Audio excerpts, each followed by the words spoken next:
aprovechando el entorno de la isla de Philae, dedicada desde tiempos inmemoriales al culto de Isis, la fuerza femenina gestora de la espiritualidad en la conciencia del hombre, veremos cómo la mujer ocupaba un lugar privilegiado en la jerárquica sociedad egipcia.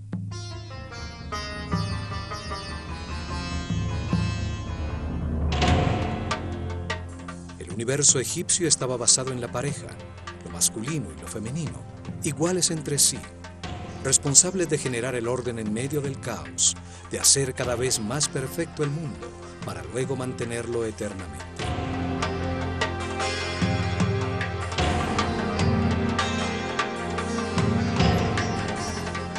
Los sacerdotes de El Ojo de Horus enseñaron a su pueblo que el único Dios, el que está en todas partes, tiene una parte masculina, la sabiduría con la información absoluta, y una parte femenina, la sustancia homogénea con el amor infinito.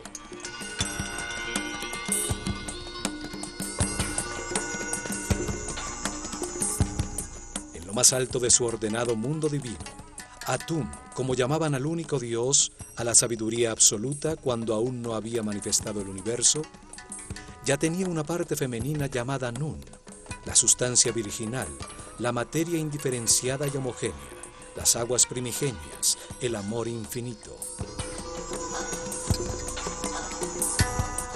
Atum y Nun, la pareja original que se encontraba en reposo, activa su voluntad divina, terminando el equilibrio existente, y al hacerlo, se transforman en Ta y Sekhmet. El mismo único Dios, pero ahora con características distintas, pues su propia voluntad lo puso en movimiento. Ta, la parte masculina del único Dios, emite información creadora. Y Sekhmet, la parte femenina, la gesta en su sustancia de amor, manifestándose el Fiat Lux, la energía y la sustancia radiante en movimiento. Ta y Sekhmet son el fuego multiplicador de todo lo creado. Ellos gestan a otras parejas de divinidades creadoras, las fuerzas fundamentales que llamaron Néters, extensiones de la primera causa en un universo divino. La acción de este fuego radiante sobre sí mismo, sobre la sustancia amniótica original, gesta a Tefnut, la húmeda evaporación, y a Shu, el aire en movimiento.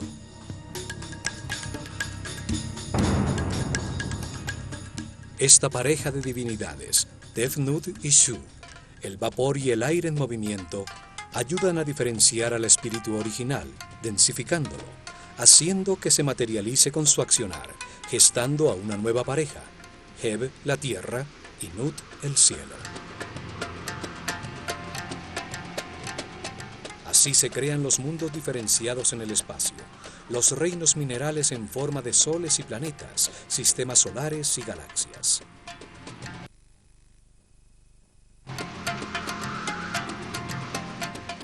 En este mundo divino nacen otras dos parejas, Osiris e Isis, Set y Neftis. Estas dos parejas de fuerzas fundamentales enfrentadas se encargan del proceso evolutivo de todas las formas materiales en el universo para transmutarla nuevamente en espíritu. Así, por la acción de las divinidades creadoras, la materia original se diferencia. Innumerables combinaciones matemáticas producen distintas estructuras vibratorias y sobre los planetas nace estacionario, el reino vegetal, y en movimiento el reino animal. Luego, en otro acto creador, el único Dios gesta a su Hijo, la conciencia del hombre, otra pareja, pero esta vez humana, conformada por un hombre y una mujer con la capacidad de multiplicarse a sí mismos.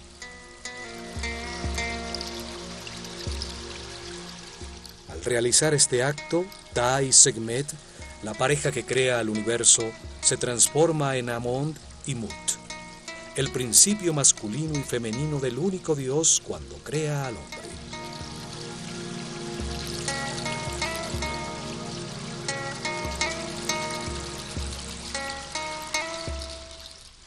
los manifiesta a su imagen y semejanza, con la capacidad de crear en su mente, de modelar y construir.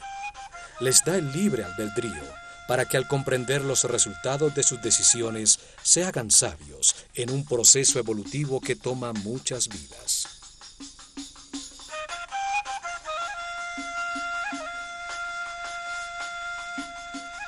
La estructura egipcia del universo divino y humano estaba fundamentada en la pareja. Por todo esto, la mujer con su amorosa presencia jugaba un papel importantísimo en su sociedad. Desde la reina de Egipto que gesta al faraón, las sacerdotisas dedicadas al culto de Isis o Hathor, hasta la humilde madre del más sencillo trabajador, eran respetadas y consideradas.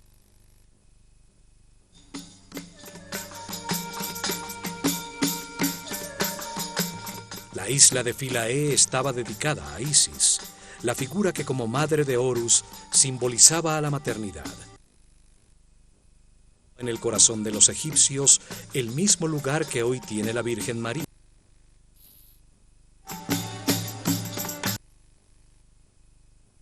Después de miles de años, aún sobreviven cientos de sus esculturas. Muchas la muestran dando su protección y amor materno a un Horus recién nacido, en una pose que cualquier católico identificaría con la Madre de Jesús.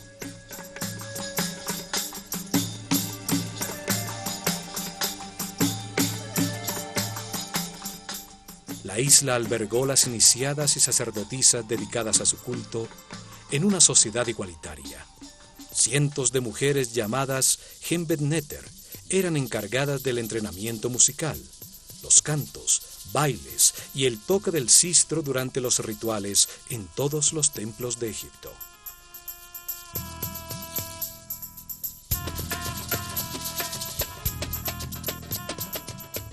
Isis es la personificación de la maternidad devota, la fidelidad y la delicadeza femenina.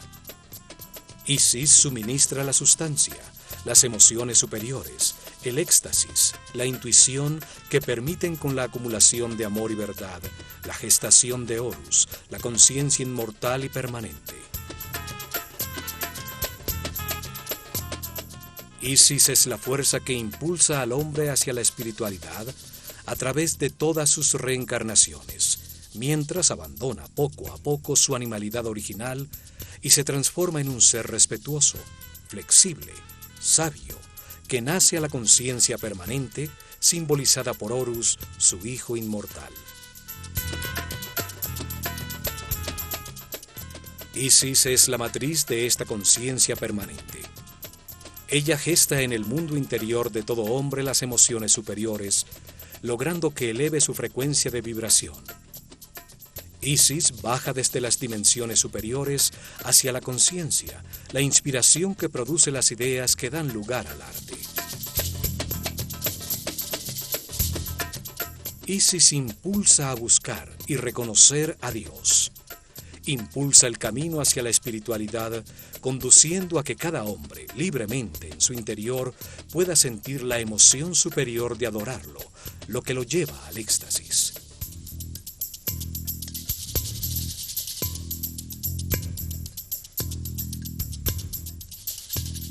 A esta fuerza maternal del universo fue dedicada la isla de Philae, una isla de granito en el centro del Nilo, situada inmediatamente después de la primera catarata, al norte de Nubia, en la frontera entre el reino egipcio y el reino cushita.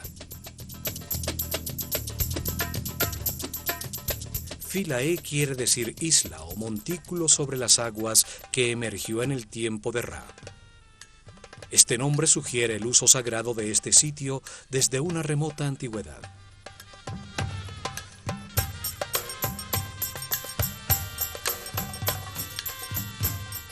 Durante miles de años, los hermosos templos allí ubicados sirvieron como punto multiplicador de la cultura, la religión y el arte egipcios hacia Nubia y Sudán.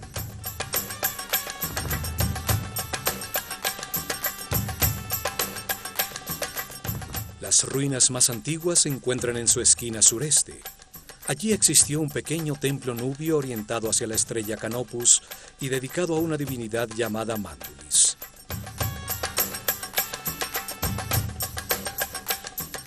templo es destruido en alguna de las antiquísimas guerras egipcio-nubias. Y al lado de sus ruinas, los nubios construyen otro templo dedicado a Ares Nufis. Así llamaban ellos a Osiris, el compañero de Isis. Los egipcios toman control de la isla y construyen un primer templo dedicado a Isis. En el año 1250 a.C., Ramsés II dejó una estela en la que afirma haberlo reconstruido. El faraón Taharka hace lo mismo en el año 680 a.C.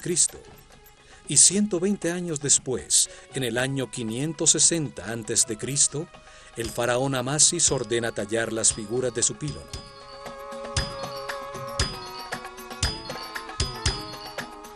300 años después, en la esquina sur, Nectanebo construye un templete.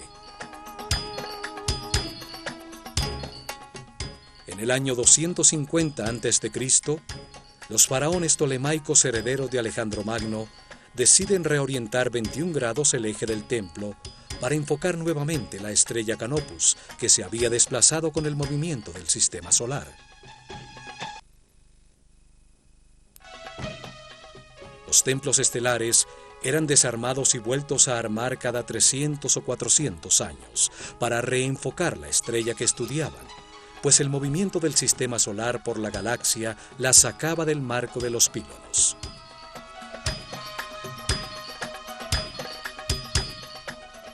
El templo debía haber sido movido en su totalidad para acomodarse al nuevo eje.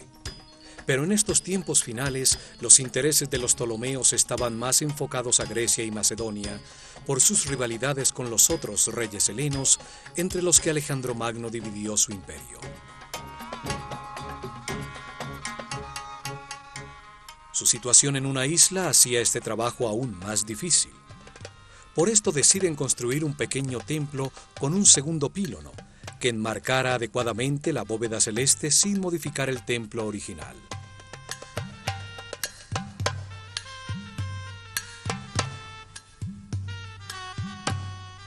Alejandría se había convertido en la capital de Egipto y el griego en su idioma oficial. En el año 31 a.C., Cleopatra VII fue derrotada en la batalla de Actium, y con su suicidio Egipto cayó en manos de Octavio, quien se convirtió en Augusto, el primer emperador romano.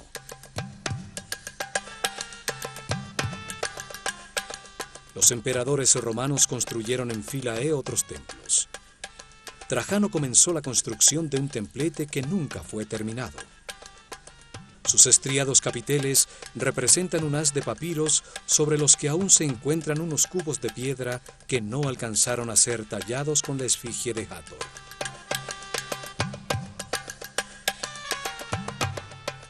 Philae fue uno de los últimos sitios en todo Egipto donde permanecieron sacerdotes dedicados al antiguo culto. Desde allí surgieron las sectas gnósticas, que más tarde con nombres como Rosacruces, Masones e Illuminatis conservarían en secreto los conocimientos egipcios. En el año 553 después de Cristo, la isla, uno de los últimos bastiones del llamado paganismo egipcio, fue dedicada a San Estefan y a la Virgen María por decreto del emperador Justiniano. En el siglo XX, la isla de Philae quedó sumergida por la represa de Asuán. Con fondos de la UNESCO, el templo y las otras construcciones sobre ella fueron desarmadas pieza por pieza y reconstruidas en la isla de Agilkia, a la que se le dio la forma de la isla original.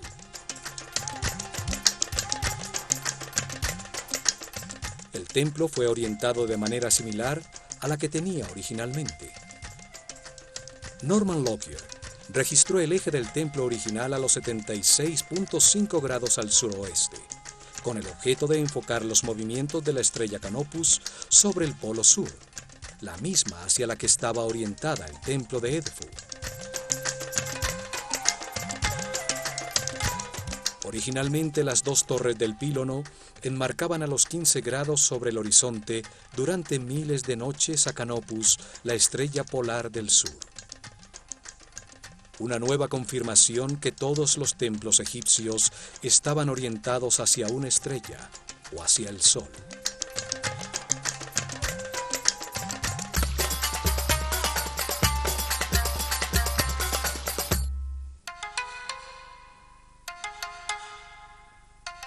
Al arribar desde el Nilo, se divisa la imponente construcción, los dos pílonos que conforman el gran patio interior y la extensa columnata que forma el patio hipóstile que termina frente al templete de Nectanebo.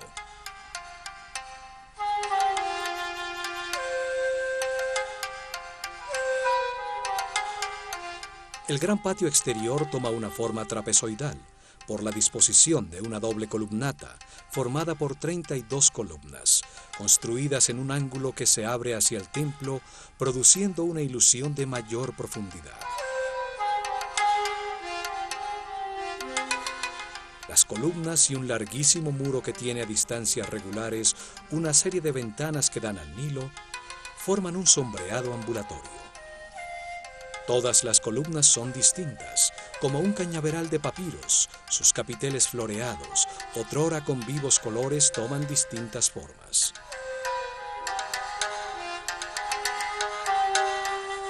Las mujeres se iniciaban como sacerdotisas en los templos dedicados al culto de las divinidades femeninas, como Isis o Hathor.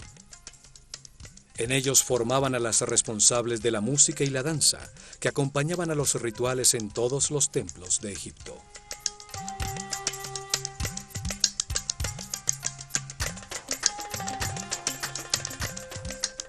Las mujeres dedicadas a la música las llamaban Shemayet.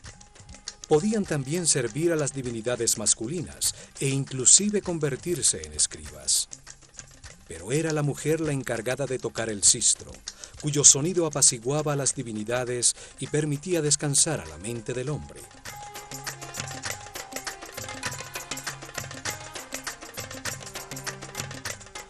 Las sacerdotisas dedicadas a Hathor, la divinidad que representa a la sexualidad femenina, el amor, la música, la danza, cuyos festivales eran de embriaguez, el origen de las fiestas dedicadas a Baco, cumplían otras funciones sociales.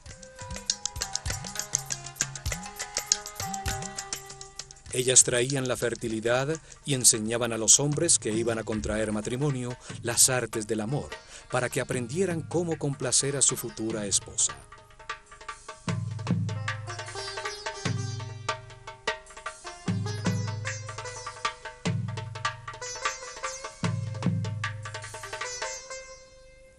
Al este, sobre la columnata del gran patio, se encuentra un pequeño templo dedicado a Imhotep, el sumo sacerdote que construyó la pirámide escalonada de Saqqara y dejó los planos y diseños de los templos de Dendera y Edfu.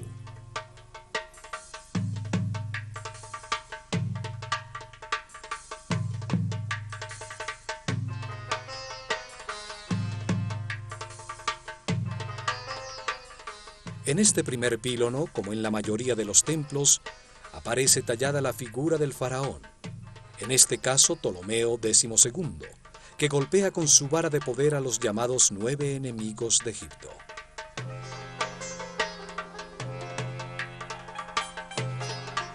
Era una especie de conjuro gráfico simbólico que mantenía alejadas las fuerzas del caos y proclamaba la voluntad del faraón, el mediador entre el hombre y la divinidad, de mantener el orden en Egipto y en todo el cosmos. El enfrentamiento de orden y caos son una muestra de la manera dual como los egipcios veían el universo. Así también el país tiene dos tierras, el largo valle del Nilo llamado Alto Egipto y el delta, en el que se abre cuando llega al Mediterráneo llamado el Bajo Egipto.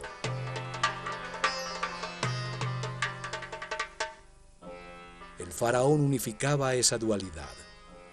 Portaba dos coronas para indicar su dominio sobre esas dos tierras. Así también unía lo humano con lo divino, pues su cuerpo era considerado el molde que contenía el Ka real, un espíritu encargado de Egipto que reencarnaba de Faraón en Faraón.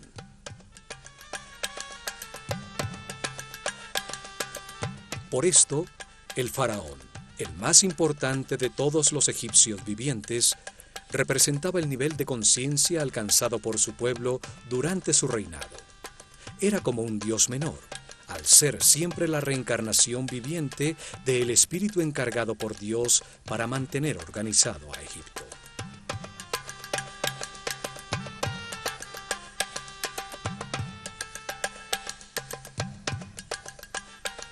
El nuevo pílono tiene 2 mástiles, donde ondeaban las banderas. Sus 2 torres debieran ser simétricas, unidas por un pórtico. Sin embargo, aquí en Philae, la torre izquierda tiene una puerta que accede directamente a la capilla de los nacimientos.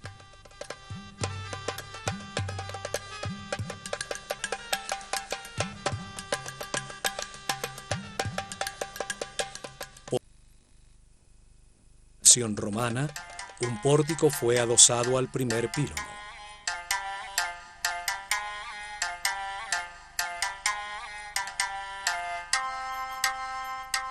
En esta capilla se celebraba el nacimiento de las divinidades y de sus hijos como Horus, la maternidad de Isis en las fechas en que Sirio, su personificación en el cielo, reaparecía anunciando el año nuevo, el solsticio de verano y el desbordamiento del Nilo.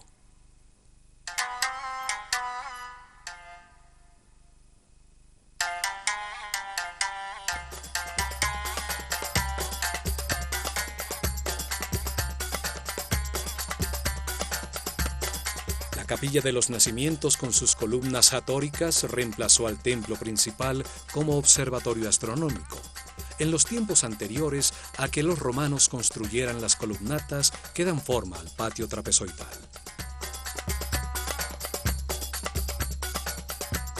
Ninguna sociedad ha dado a las mujeres el valor que le dieron los egipcios. Su sociedad era igualitaria entre hombre y mujer. Esto era debido a su concepción filosófica de Dios.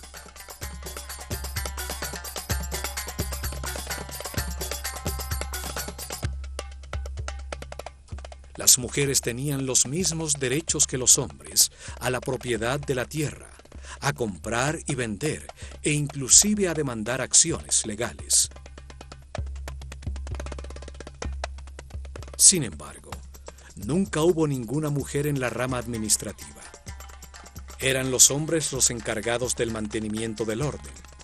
Era el faraón el que gobernaba y eran hombres los oficiales que administraban el imperio.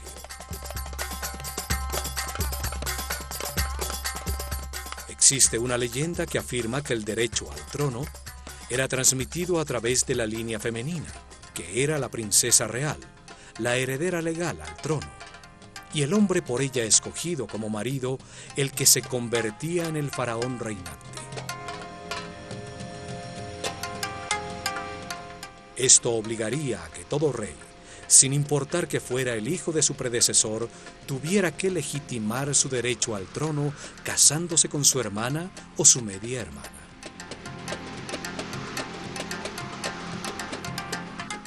Sin embargo, no existe una línea directa de herederas que confirme esta leyenda. Se sabe que los faraones eran polígamos y que las esposas principales de Tutmosis III, Amenhotep II y III no eran de familia real.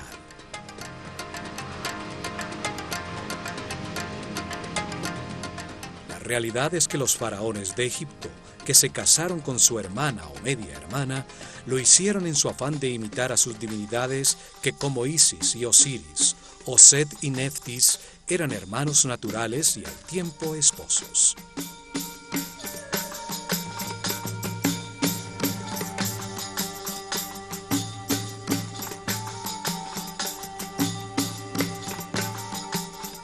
Al casarse con su hermana o con su hija, el faraón se apartaba de sus súbditos, que nunca se casaban así, y se colocaba en el nivel de las divinidades, reafirmando su derecho divino a reinar.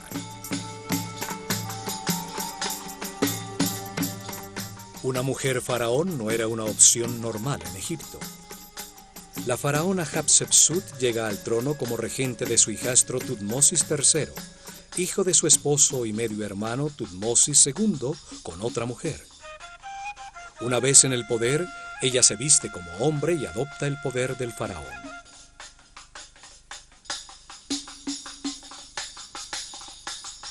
Después de su reinado, su imagen como faraón fue sistemáticamente borrada de los registros para sacar de la memoria a una mujer que se apoderó del trono de manera impropia. Sin embargo, sus ilustraciones como reina aún permanecen intactas.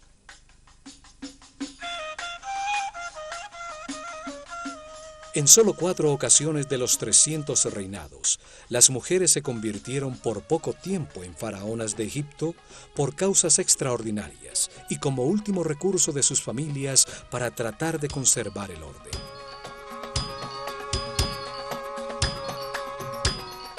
La primera fue la reina Nitiriket, quien reinó al final de la sexta dinastía, en el comienzo del caos que hoy es llamado el primer período intermedio. La segunda fue Neferupsobk, en similar momento al final de la dinastía decimosegunda. La tercera fue Tausret, quien reinó después del caos que causó Moisés con las 10 plagas, al morir ahogado cruzando el Mar Rojo su esposo Seti II.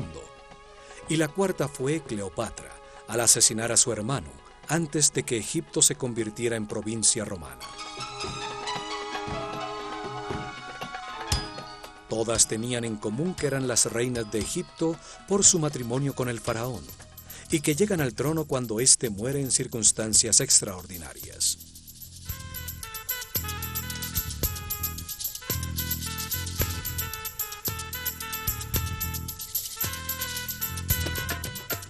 Los sacerdotes podían casarse, pero solo se les permitía una sola mujer, mientras que el resto de los hombres, incluido el faraón, podían tener cuantas quisieran, a pesar de que la mayoría optaba por tener una sola. En Egipto existía la separación legal en el caso de que el matrimonio fracasara. El hombre estaba obligado a devolver todas las propiedades y riquezas que la familia de su mujer había aportado como dote, más una parte de las suyas para los hijos que hubieran tenido. Para ello, solo tenían que pronunciar ante testigos de las 2 familias y del sacerdote del templo que les correspondía la siguiente fórmula: yo me separo de ti como esposa o esposo y me alejo de ti para siempre. Renuncio a mis derechos sobre ti. Que la vida te dé otro compañero o compañera en el lugar al que te quieras dirigir.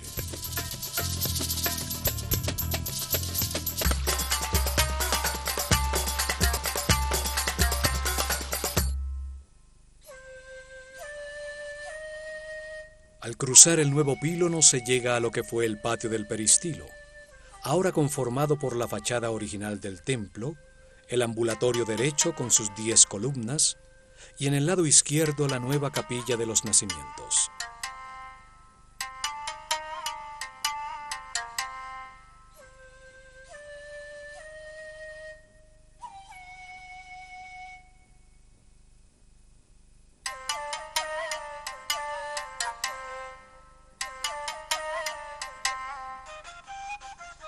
En este patio se encuentra la estela con el cartucho de Ptolomeo y Cleopatra que le sirvió a Champollion para descifrar el decreto contenido en hieroglifos, griego y demótico en la famosa piedra de Rosetta.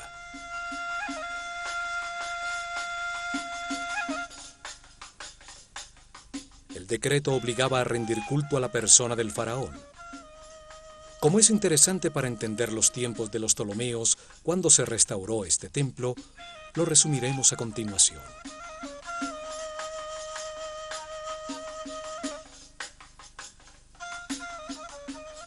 Se decreta que todos los templos en Egipto deben destinar en su interior al lado de los santuarios de los dioses uno que mantenga una imagen en oro del eterno rey Ptolomeo, el amado de Ptah, el dios Epifanio Eucaristos, frente al cual debe colocarse la figura de la divinidad principal del templo, entregándole el arma de la victoria. Todo debe ser manufacturado en el estilo egipcio, y los sacerdotes con sus sagradas vestiduras deben prestarles adoración 3 veces por día, realizar en su honor todos los rituales y en las festividades egipcias cargarlo en las procesiones en igualdad con los otros dioses.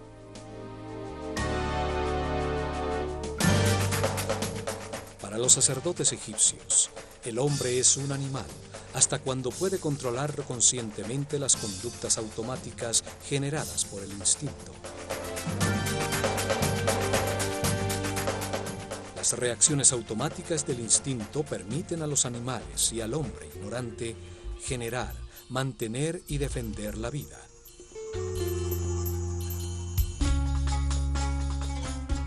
La atracción hacia el sexo opuesto impulsa a generar la vida.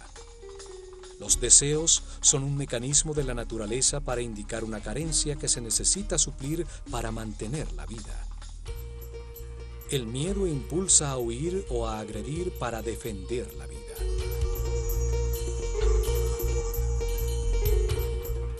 Los iniciados aprendían que los instintos desbocados son una limitante para la realización espiritual superior.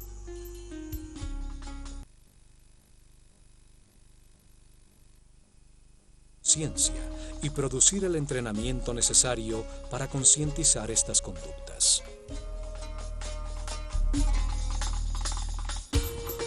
El instinto de agresión era controlado en templos como Komombo.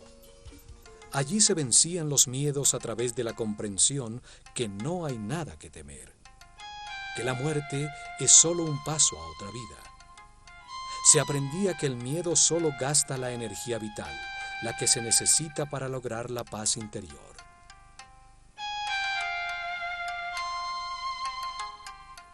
A templos como este de Philae, dedicados a divinidades femeninas, acudían los iniciados en los primeros niveles para ser guiados por las sacerdotisas del templo, para concientizar los deseos generados por su instinto de atracción.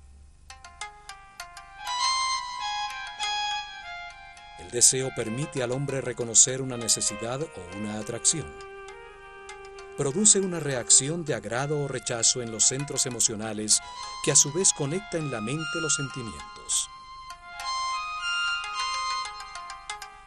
Pero los sentimientos tienen polaridad. Pueden ser de alegría o de tristeza. Pueden producir satisfacción o insatisfacción. Por eso es tan importante comprender qué los genera, para así aprender a controlarlos de característica negativa.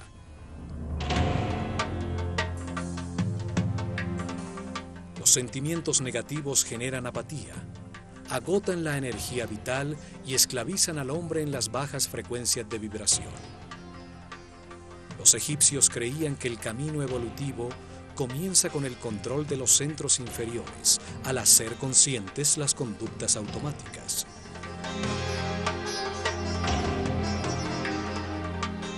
La manera egipcia para trascender las emociones, la lascivia y los deseos sexuales era reconociéndolos y experimentándolos. Un ser inexperto e inocente es fácilmente descontrolable. Es vulnerable a las circunstancias que desconoce y puede caer fácilmente en la depresión. Por eso, la primera parte del entrenamiento de los sacerdotes, hombres y mujeres, impulsaba a reconocer sus deseos.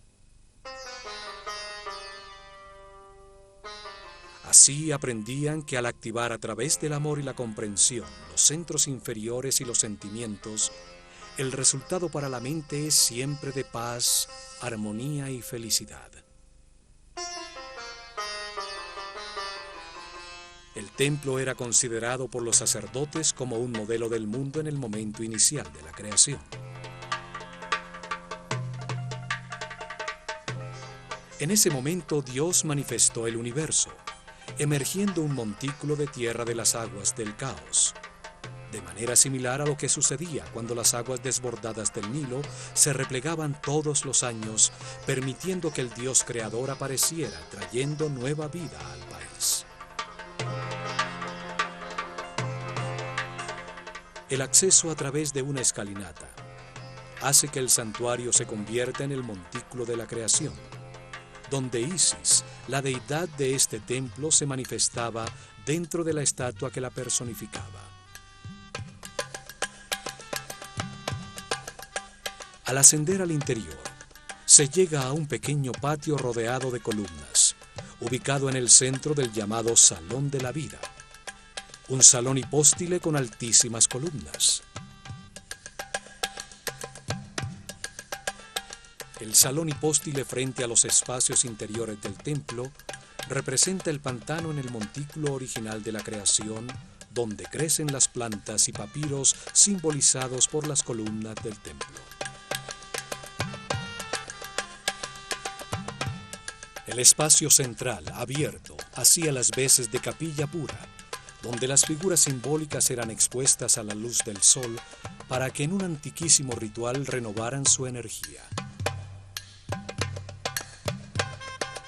Aquí se celebraba la bondad del sol por crear y sostener el mundo, para renovar de energía las fuerzas creadoras, las que impulsan en la conciencia del hombre el proceso evolutivo que retornará la materia de vuelta a Dios.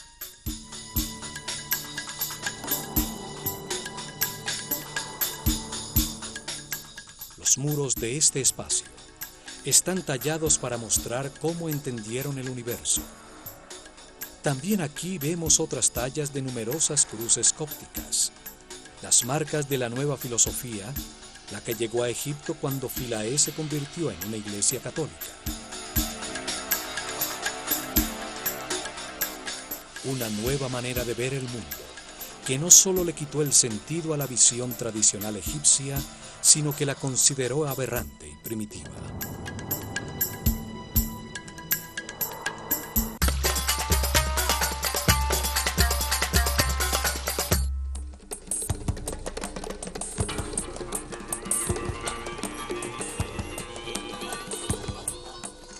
El Salón de la Vida, o Per Ankh, sirvió como un scriptorium donde se escribían, copiaban, editaban y almacenaban los textos sagrados. Allí se realizaban en papiros las ilustraciones maestras que debían tallarse en los muros del templo.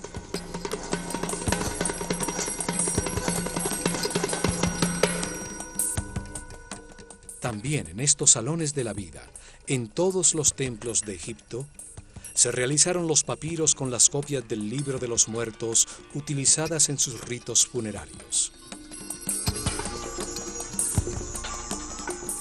La Casa de la Vida era el centro de enseñanza del templo. Teología, arte, ritualidad, magia, astronomía y medicina eran estudiados aquí. La librería con los textos almacenados sirvió como modelo para la Biblioteca de Alejandría. En este salón las sacerdotisas tocaron el arpa, se entonaron los cantos y crearon la música que acompañaba todos sus ritos religiosos. Los egipcios creían que la música tenía origen divino.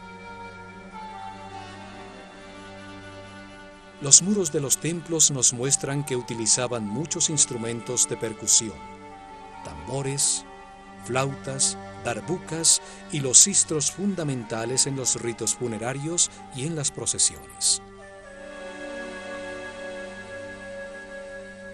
Las danzas, la música y los cantos estimulaban al Creador para que la fertilidad no flaqueara y así evitar que el cosmos retornara al caos.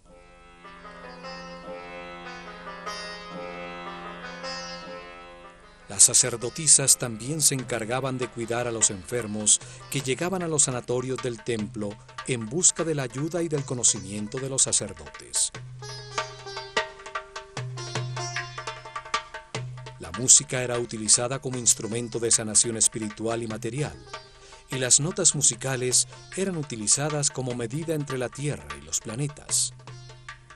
Al danzar se adoraba a Dios, la fuerza del amor, la felicidad, el baile y la música.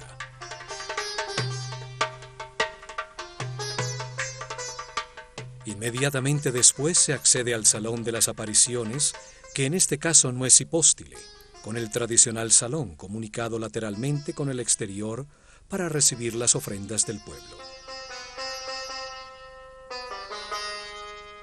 Sus muros contienen escenas que, como en todos los templos de Egipto, no tienen ningún fondo. La interacción del faraón y las divinidades sucede fuera del tiempo y del espacio.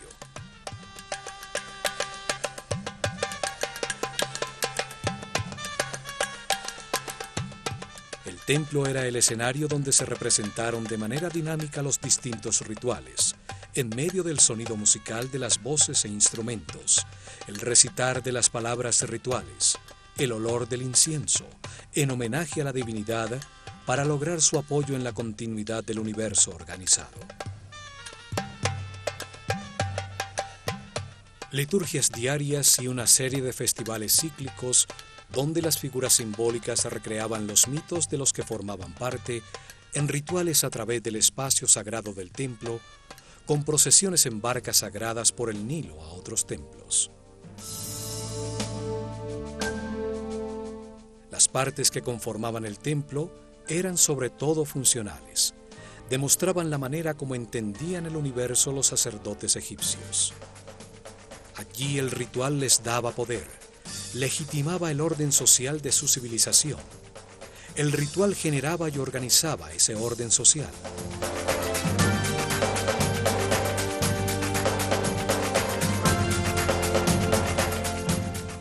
Luego se llegaba a la cámara de las ofrendas. En su lado izquierdo estaba el salón de la barca de oro, utilizada para portar la imagen sagrada en las procesiones y festivales. Desde la antecámara, una larga escalera recta conducía a la azotea del templo, donde se realizaron las ceremonias y los registros de los cielos como en los otros templos de Egipto.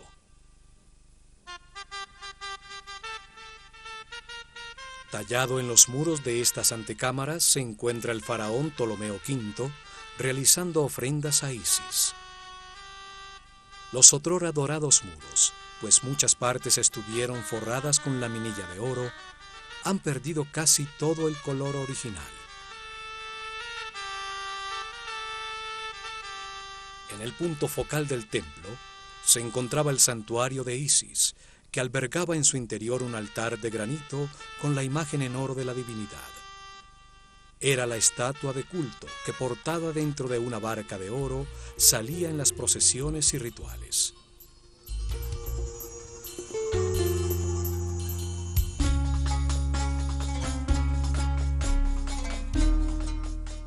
Isis, la Virgen Madre egipcia, que gesta a Horus de manera inmaculada, porta sobre su cabeza la forma de un trono, una silla simbólica sobre el chakra de la corona, sobre la que se sentará la conciencia permanente de todo hombre a reinar eternamente. Isis es la traducción griega del nombre egipcio Aset, que significa trono de la conciencia.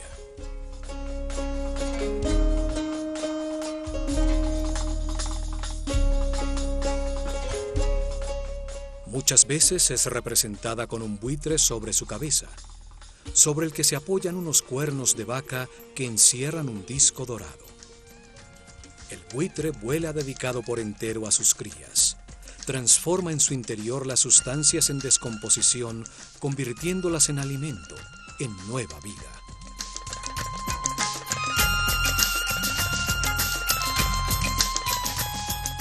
La vaca que transforma la vegetación en alimento para el hombre fue para los egipcios el símbolo del principio nutritivo. Sus cuernos tienen la forma de la luna en creciente.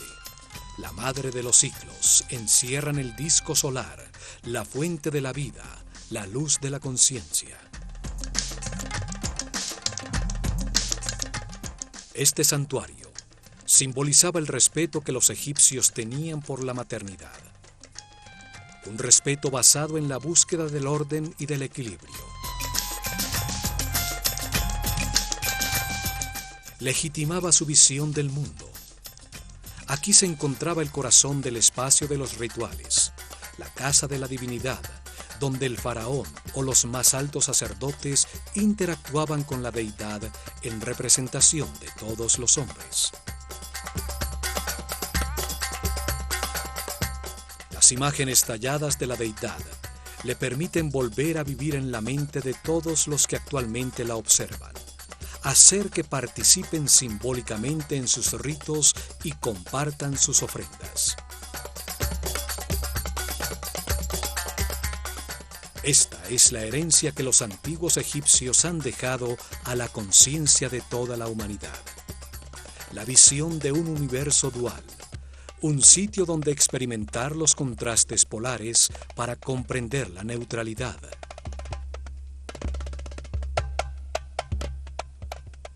Una escuela diseñada por Dios de manera perfecta para transformar en muchas reencarnaciones a un inocente en un sabio, a un animal en un superhombre, gracias a la experiencia adquirida con sus propias decisiones.